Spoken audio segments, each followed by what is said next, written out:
चलिए आज बात करते हैं। आज का जो टॉपिक है वो सरलीकरण है, सिंप्लीफिकेशन। इसमें बहुत सारी चीजें हम पढ़ने वाले हैं, जिसमें आप सारे मैथमेटिकल ऑपरेशन, जो गणितीय प्रक्रिया है जिससे आप हर क्वेश्चन को जोड़ते हैं, घटाते हैं, उसके जवाब बताते हैं, वो सारी प्रक्रियाएं हम समझेंगे। तो क्या क्या इसमें हम पढ़ेंगे?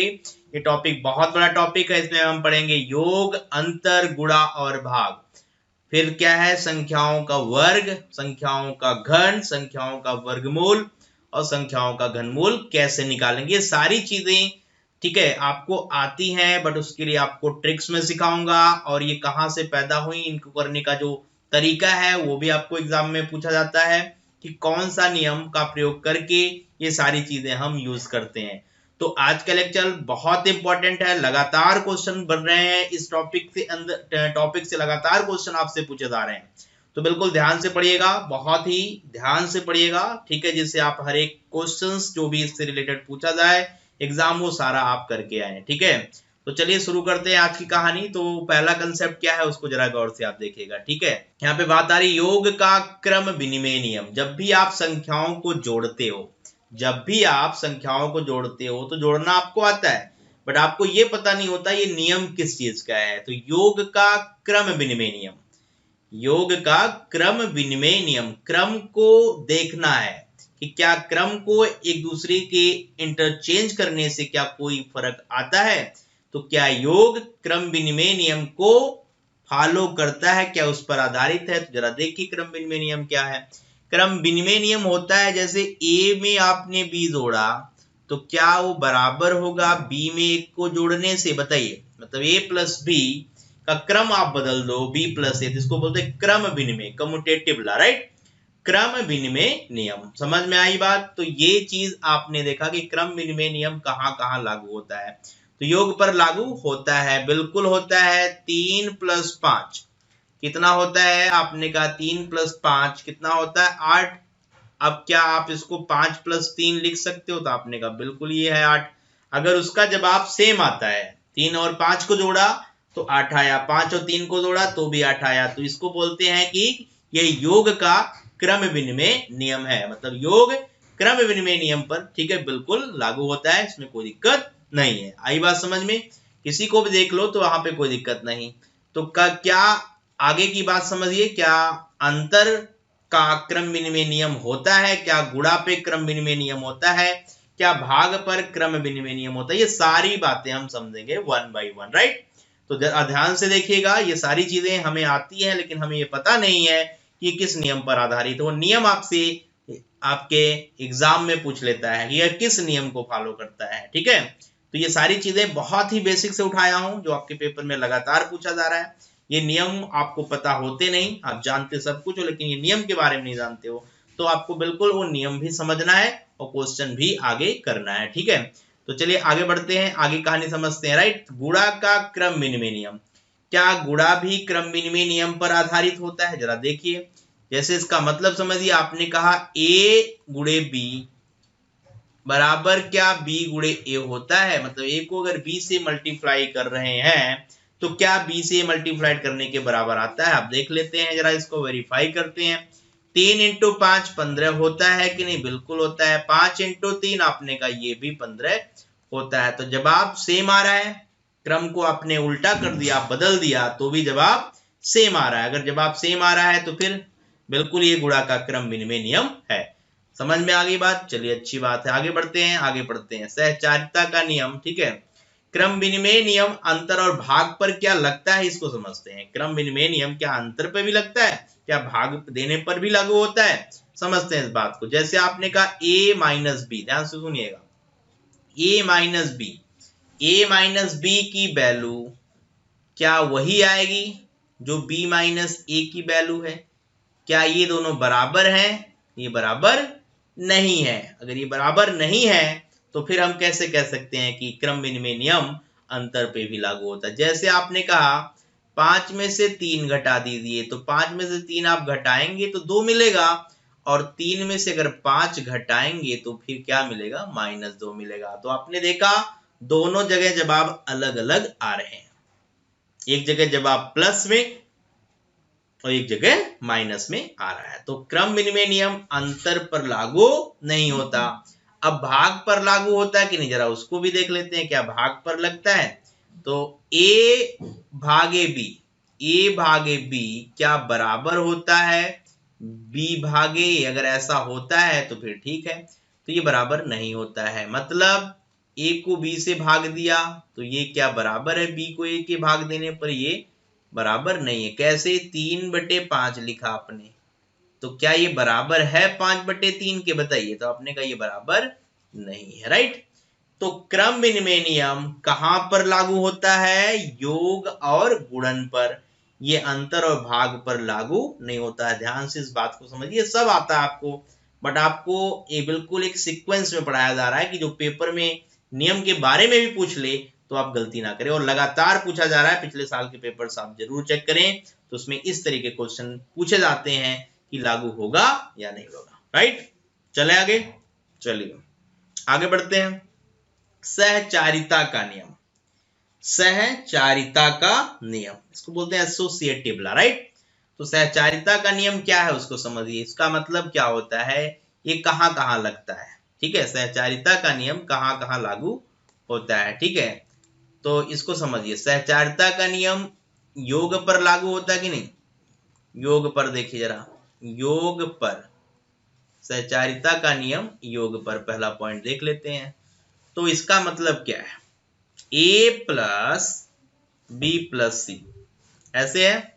आपने ब्रैकेट यहां लगा दिया, तो क्या ये बराबर है? आगे बताइएगा। ए प्लस बी प्लस सी बिल्कुल बराबर है। ये बिल्कुल क्या है? बराबर है। मतलब ए प्लस बी प्लस सी सहचारिता का नियम को क्या कर रहा है? यहाँ पे फॉलो कर रहा है, उस पर आधारित है। ए प्लस बी प्लस सी, फिर मैंने क्या किया? ये अलग किया, बी प्लस सी कर दिया। यहां से दोनों ही चीजें समान जवाब दे रही हैं। अगर समान जवाब दे रही हैं तो फिर बिल्कुल ये सहचारिता का नियम योग पर लागू होता है। चलिए, अंतर पर लागू होता है कि नहीं, जरा देखते हैं। अंतर पर बताइए जरा। अंतर पर, अंतर पर का मतलब क्या है? अगर आप घटाएंगे तो क्या ऐसा होगा? आप अगर घटा रहे हैं तो क्या ऐसा होगा?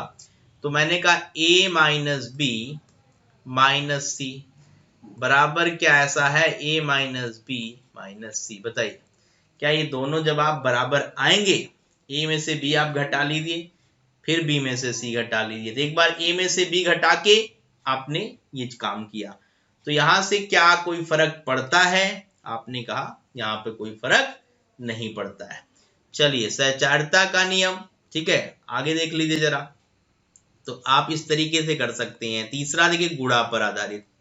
गुणा पर अगर हम बात करें तब क्या ऐसा होता है, जरा देखिए। तो गुणा पर का मतलब a गुणे बी गुणे सी, आप इसको ब्रैकेट में ले रहे हैं, तो ये चीज आगे भी बराबर आ रही है। अगर आपने a को बाहर लिया और b और c को यूज किया तो भी यहाँ पे गुणा पर भी सहचारिता का नियम लगता है। लेकिन अगर चौथा हम पॉइंट दें आपको, भाग पर, कहां पर? भाग पर, जरा बताना।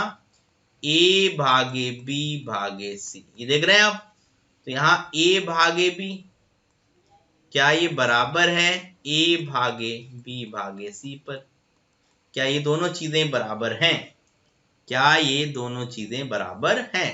तो a भागे b, a से b को भाग करके जो आया उसको भाग देना है c से, ठीक है। उसको भाग करके देखना है, फिर b को c से भाग करके देखने के बाद a से उसको भाग देना है। तो यहाँ पे कौन सा नियम लगता है, कौन सा नहीं लगता है? तो योग पर लागू होता है, योग पर लागू होता है, राइट। सहचारिता का नियम योग पर लागू होता है, ठीक है। यह सहचारिता का जो नियम है वह योग पर क्या हो रहा है? लागू हो रहा है, ठीक है। समझ पा रहे हैं बात को? क्लियर हो रहा है, ठीक है। तो इस तरीके से आप ये चीज देख रहे हैं। अंतर पर भी ये बात सही चल रही है, गुणा पर भी, बट भाग पर ये बात गलत हो रही है। भाग पर ये बातें गलत हो रही हैं, क्योंकि ये भाग भी, इसको समझते हैं, जरा गौर से देखिए। एक एक बात को क्लियर करते हैं, क्या सही है क्या गलत है। तो चलिए देखते हैं। अगर मैं आपसे कहूं 6 भागे, ठीक है, 6 भागे 3 भागे 2, ठीक। तो अगर आप यहां पे ब्रैकेट लगा रहे हैं, यहां पर ब्रैकेट लगा रहे हैं, तो 6 भागे 3 क्या हो रहा है? 2, 2 भागे 2 क्या हो रहा है? 1 आ रहा है। जवाब 1 1 आया। अब चलिए अगर ये लिखता मैं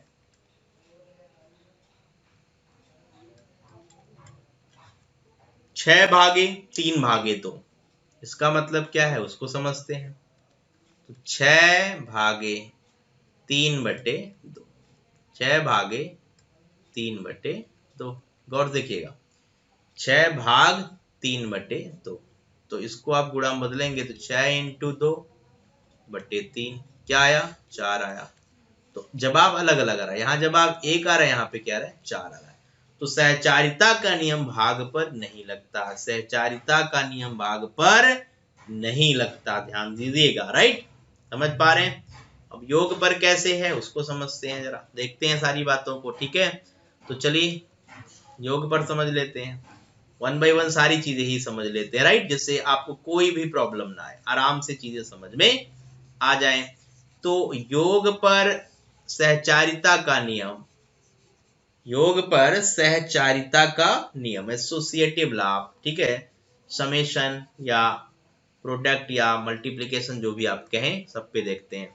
तो जैसे मैंने कहा 3 + 5 + 2, अब अगर मैं इस पे ब्रैकेट लगा दूं तो इसका जवाब क्या आएगा 3 5 8 2 10।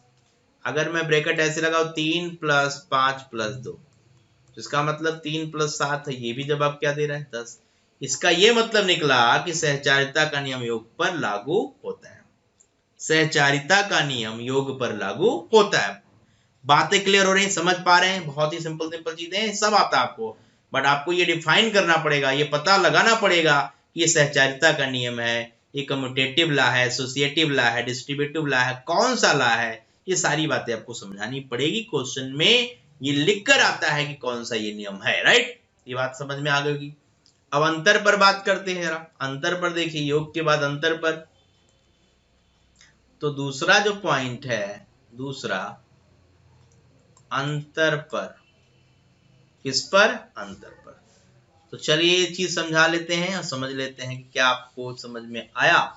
a - b - c, अंतर पर क्या ये नियम लगेगा, क्या नहीं लगेगा, इस बात को देखो समझना पड़ेगा आपको। राइट, तो a - b - c, गौर से देखिएगा, a - b - c, ऐसे अगर आप कहें तो क्या ये बराबर है a - b - c के।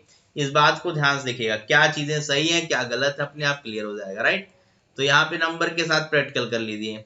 जैसे मैंने कहा 8 - 3 - 2, 8 - 3 - 2, अगर यहाँ ब्रैकेट आपने लगा दिया तो 5 - 2 ये क्या है 3 है। और अगर मैं ऐसे कहूं 8 - 3 - 2, समझिएगा बात को, 8 - 3 - 2, तो यहां से क्या आ रहा है आप देखो गौर से, तो 8 - 1 मतलब 7 आ रहा है। दोनों जवाब क्या है, अलग अलग है। तो सहचारिता का नियम योग पर तो लगता है बट अंतर पर नहीं लगता, योग पर तो लगता है बट अंतर पर नहीं लगता। इस बात को गौर से समझिएगा, गलती इसमें बिल्कुल नहीं करनी है। ठीक है, चलिए बड़ी अच्छी बात है, आगे बढ़ते हैं। अब गुणा पर आपने देख ही लिया, ठीक है, चलिए गुणा पर भी देख लेते हैं। तीसरा पॉइंट, गुणा पर सहचारिता का नियम। ठीक है, 3 गुणा पर, तो गुणा पर कैसे लिखेंगे इस बात को समझिएगा। राइट, तो a × b × c, a × b × c, क्या यहां पर हम एसोसिएटिव लॉ लगा सकते हैं। मतलब अगर मैं कहूं a × b × c ये है, तो क्या ये इसके बराबर होगा a × b × c, ये बिल्कुल सही है, ये हमेशा लागू होता है। ठीक है, गुणा पर हमेशा लागू होता है, इसमें कोई दिक्कत नहीं है। तो ये भी बिल्कुल ठीक है, गुणा पर ये क्या है लागू हो रहा है। चलिए अगला पॉइंट, अब आती है बात भाग पर लागू होता है कि नहीं। किस पर, भाग पर। देख लेते हैं कि भाग पर लागू होता है नहीं। तो भाग एक बार देख के आप ये चीज को आराम से देख सकते हैं। कैसे, a/b/c, इसको देखिएगा और से, इसका मतलब मैंने कहा a/b पे पहले हमने ब्रैकेट लगाया, तो इसका मतलब क्या निकलेगा पता है, a/b/c, और भागे सी का मतलब आप ऐसे लिख सकते हो उल्टा करके, भाग का साइन हटा दो, भाग का साइन हटा दो। अगर भाग का साइन आपने हटा दिया तो आपने देखा कि a भागे b इंटू ए बटे सी, इसका मतलब a बाई बी बाई सी है ना, a बाई बी सी। अब अगर मैं इसको ऐसे लिखूं a भागे b भागे सी, ध्यान देखिएगा, अब इसका मतलब है a भाग b बटे सी, तो यहां से a into C by B आया, मतलब यहाँ ए सी अपन बी आया, तो दोनों में अंतर है।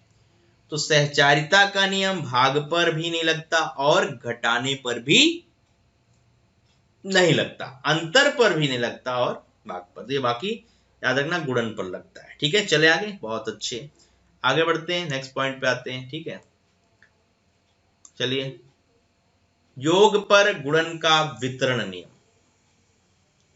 डिस्ट्रीब्यूटिव लॉ किसके ऊपर, सम और मल्टीप्लिकेशन के ऊपर, योग पर गुणन का वितरण नियम, इसको समझिएगा।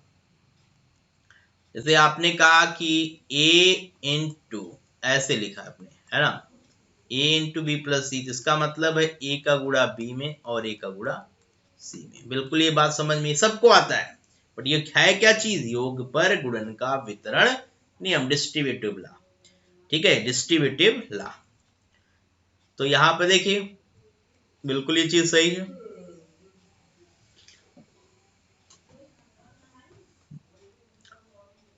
अगर मैं आपसे यहाँ पे बात करूं कि यहाँ पे देखिए गौर से, मैंने कहा 3 इंटू 5 प्लस 3 इंटू 7, तो इसको आप क्या लिखेंगे, 3 कॉमन लिख के 5 प्लस 7 क्या लिखेंगे, 12। तो लग रहा है कि नहीं, 5 7 12 3 36। अलग अलग देखेंगे तो भी आंसर वही आ रहा है, क्योंकि 5 3 15, 7 3 21, 21 15 कितना 36। तो योग पर गुणन का वितरण नियम लागू होता है, योग पर गुणन का वितरण नियम लागू होता है। ठीक है, डिस्ट्रीब्यूटिव लॉ ओवर, ठीक है, सम ओवर ऐड, ठीक है, एडिशन मल्टीप्लीकेशन, ये दोनों फंडे आप यहाँ पर ध्यान से देख सकते हैं। ठीक है ना, चलिए आगे बढ़ जाते हैं। अगला पॉइंट है तत्समक अवयव, योग और गुणन पर तत्समक अवयव। तत्समक अवयव का मतलब होता है योग पर और गुणन पर, ठीक है, दोनों पे कैसे लगता है। तो योग पर तत्समक समझिएगा, जैसे अगर आप कहते हैं कि a में आपने 0 जोड़ दिया तो ये ही आएगा, 5 में आपने 0 जोड़ा तो 5 ही आएगा, इसको एडिटिव आइडेंटिटी बोलते हैं, योज्य तत्समक। अगर हम 0 में 7 जोड़ दें, 0 में 7 जोड़ दे दिए भी 7, मतलब वही सेम नंबर आ जाए, तो ये कब आएगा, जब आप 0 में जोड़ेंगे। तो 0 को क्या बोलते हैं, योज्य तत्समक। 0 को क्या बोलते हैं, 0 को क्या बोलते हैं, योज्य तत्समक। 0 को क्या बोलते हैं, योज्य तत्समक। अब ये बात आगे पढ़ लेते हैं जरा, गुणनात्मक तत्समक क्या होता है। जैसे आप कहते हैं a इंटू 1 क्या होता है, a होता है, कहते हैं ना a इंटू 1 क्या होता है, ये मैंने कहा 7 इंटू 1, तो आपने कहा 7। आपने कहा 24 इंटू 1, 24 इंटू 1, 24 इंटू 1 क्या होता है, 24 होता है, क्या होता है, 24 होता है। तो इसको हटा लीजिए और यहाँ पे आपने कहा, तो 1 को क्या बोलते हैं, गुणनात्मक तत्समक। 0 क्या बोलते हैं, एडिटिव, राइट, या योज्य तत्समक। और 1 क्या कहलाता है, गुणनात्मक तत्समक। तो गुणा करें किसी नंबर से, ठीक है, तो यह इजिली आ जाता है, इसको मल्टीप्लिकेटिव आइडेंटिटी बोलते हैं। क्या बोलते हैं, मल्टीप्लिकेटिव आइडेंटिटी। ठीक है, तो ये सारी प्रक्रिया आपको समझ में आ गई। क्या क्या पढ़ाया गया, योग पर, राइट, कम्यूटेटिव लॉ लगता है, गुणा पर भी कम्यूटेटिव लॉ लगता है। ठीक है, कम्यूटेटिव, एसोसिएटिव, डिस्ट्रीब्यूटिव, सारे लॉज योग और गुणन पर लागू होते हैं, ध्यान से बात समझिएगा। ठीक है, क्लियर। चलिए बहुत अच्छी बात, आगे बढ़ते हैं। नेक्स्ट कहानी देखिए अब क्या है। अब आपको मैं जोड़ना सिखाने जा रहा हूं कि कैसे हम जोड़ते हैं और कैसे हम घटाते हैं। जरा गौर से देखिए, एक नंबर एक संख्या है। अब योग पर आधारित प्रश्न की बात हो रही है ना, योग पर आधारित प्रश्न, योग पर आधारित प्रश्न, इसकी बातें हम करने जा रहे हैं। तो योग पर आधारित प्रश्न का मतलब होता है, अगर मैं आपसे कहूं 34 plus 52 plus 23 plus 32 plus 25 plus 43 का मान जल्दी से बताइए। अगर मैं आपसे कहूं कि इनका मान जल्दी से बताइए तो इस क्वेश्चन को जरा अच्छे से देखिए, पहचानिए कि इसमें क्या दिया हुआ है। 34 दिया, इंपॉर्टेंट चीज ध्यान से देखिएगा, 34 दिया तो उसका उल्टा 43 दिया, 52 दिया तो उसका उल्टा 25 दिया, 23 दिया तो उसका उल्टा 32। मतलब ऐसा अगर क्वेश्चन कभी भी आ जाए आपके एग्जाम में, इनको जोड़ो, तो इनमें एक खास बात है, राइट। वो खास बात क्या है समझ देगा। तो पहले वो खास बात समझा रहे। जैसे आप कहते हैं 2 डिजिट का नंबर है XY, क्या है 2 डिजिट का नंबर, तो इसको लिखने का तरीका आपने पढ़ रखा है, प्लेस वैल्यू स्थानीय मान। तो इसको मैं 10x प्लस वाई के हिसाब से लिख सकता हूं। लेकिन अगर इसके डिजिट को आपस में बदल दिया जाए, परस्पर चेंज कर दिया जाए, तो ये चीज क्या बन जाएगी, 10y प्लस x क्या बन जाएगी, 10y प्लस x। तो इसको आप बना लीजिए 10y प्लस x। अब जरा इनको जोड़िएंगे तो ये आपको मिला होगा xy प्लस yx मिला। और ये जवाब क्या आ रहा है आपको पता है, ये आ रहा है 11x प्लस 11y। इसका ये मतलब नहीं कहा कि 11 गुना आप कर दो उनके अंकों का योग करके, अंकों का योग करके 11 से क्या करो, गुणा कर दो। ध्यान से देखिएगा, बहुत ही आसान चीज है। लेकिन हाँ, अगर ये चीज नहीं आएगी तो टाइम लगेगा, एग्जाम में इसका यूज बहुत है। तो इस क्वेश्चन को करने के लिए जरा गौर से कि ये तरीका समझ में आ गया। एक्स वाई को क्या लिखेंगे, y है इकाई का अंक, x है दहाई का अंक, तो y में 1 का गुणा, x में किसका 10 का गुणा, राइट, क्लियर हुआ। और yx की बात करें तो yx के लिए x क्या है और y क्या है, तो x के लिए 1 इकाई का अंक और y क्या दहाई, तो उसमें 10 का। इनको जोड़ा जैसे तो 11x आया और 11y, प्रॉपर देखा गया तो 11 गुना उन डिजिट के योग का 11 गुना। तो इस क्वेश्चन को जरा गौर से देखिए, ये क्वेश्चन बिल्कुल उसी के ऊपर दिया गया है और आप इसको आराम से कर सकते हैं। तो चलिए करते हैं। 34 है तो उसका 43 दिख रहा है, 52 है 52 है तो उसका 25 दिख रहा है, 23 है तो उसका 32 दिख रहा है, सबको दिख रहा है। चलिए तो इसमें आप कुछ नहीं करिए, 11 का गुणा करिए, पहले 11 को बाहर ले लीजिए, फिर क्या करिए, डिजिट को जोड़िए, 3 4 7, 5 2 7 2 3 5, बाकी को छोड़ दीजिए।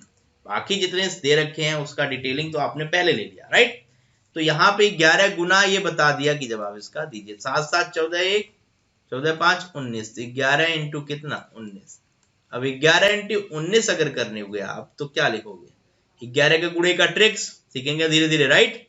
तो 9 1 कम 9, 9 1 10, 1 1 2, तो आंसर कितना आया 209। कितना आया 209, 11 इंटू 19 बराबर 209। तो योग पर आधारित प्रश्न इस तरीके के बहुत मिलेंगे और अच्छे से आप करेंगे, ऐसी बात नहीं है, ठीक है। चलिए आगे बढ़ते हैं, एक दो क्वेश्चन की तरफ और लेके चलते हैं आपको, ठीक है। जैसे अगला क्वेश्चन मैंने कहा कि 35 प्लस, अगला प्रश्न है 35 plus 45 plus 71 plus 17 plus 54 plus 53 plus, इसका मान बताइए।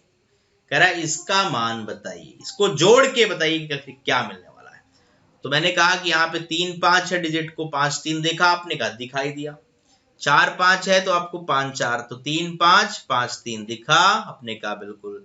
45 दिखा तो 54 दिखा, 71 दिखा तो उसका उल्टा 17। फटाफट 11 उठाइए बाहर और जोड़ना शुरू करिए। 3 5 8, 4 5 9, 4 5 9, 7 1 8, खत्म कहानी, फिनिश। अब इसको मल्टीप्लाइड कर दीजिए, सीधा सीधा करिए मल्टीप्लाइड जल्दी से।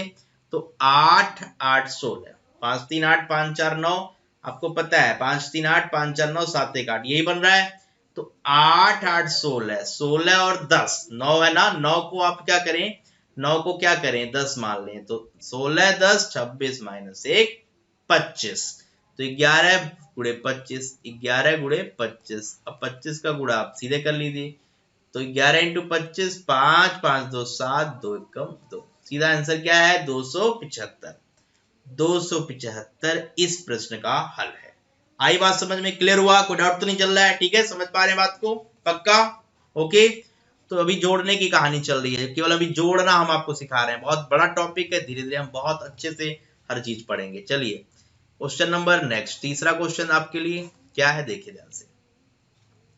तीसरा क्वेश्चन है 98 प्लस 32 9 प्लस 57 प्लस 61 प्लस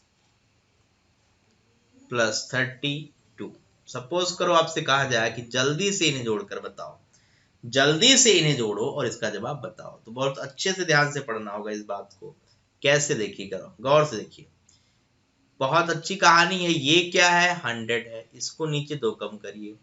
ये क्या है, 40 है, बहुत अच्छे से देखिएगा, इसको 1 कम करिए।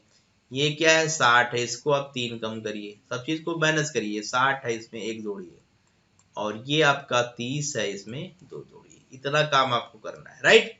तो ऊपर की वैल्यूज जल्दी जल्दी जोड़ लीजिए। तो 140 कितना, 140, फिर 60 200, 260 290, तो कितना टोटल आया। टोटल अगर देखा जाए तो 290 आया। कितना आया, 290। फुटकर वाला मामला जो है, छोटा छोटा जो नंबर हमने किया उसको हटा दीजिए, जल्दी हटाइए। तो कितना देखिए, -2 + 2 कट जाएगा, -2 + 2 कट जाएगा, +1 -1 कट जाएगा, -3 करिए। कितने आसानी से जोड़ लिया, कितने आसानी से आपने जोड़ लिया। तो यहाँ पे जोड़ना बहुत इजी हो गया। 90 में से आप 3 घटाएंगे तो 87 आएगा। तो 287 इसका सही उत्तर है, सही जवाब है इस प्रश्न का, इस सवाल का। समझ पा रहे हैं। तो जोड़ने का एक टेक्निक बहुत अच्छा होता है, आपको आना चाहिए। बड़े बड़े नंबर्स भी जोड़ने पड़ेंगे, यही टेक्निक लगाएंगे तो जल्दी आप चुटकियों में कर पाएंगे। ठीक है, चलिए क्वेश्चन आपको दिया जा रहा है, अब बताइएगा क्या जवाब आना चाहिए। ठीक है, अगला क्वेश्चन देखिए। अगला क्वेश्चन है कि 357 प्लस 322 प्लस 837 प्लस 792 प्लस 699, कहता है इन सबको जोड़कर आंसर बताइए, इनका जवाब क्या आएगा। तो बहुत ही अच्छा क्वेश्चन है, आराम से किया जा सकता है। तो चलिए समझिए बात को। 357 है ना, क्या है, 357। तो इसको आप क्या करें, 360 लिख लें और इसमें से 3 घटा दें। ये 320 लिख ले, इसमें 2 जोड़ दें। ध्यान रहे हर बात का।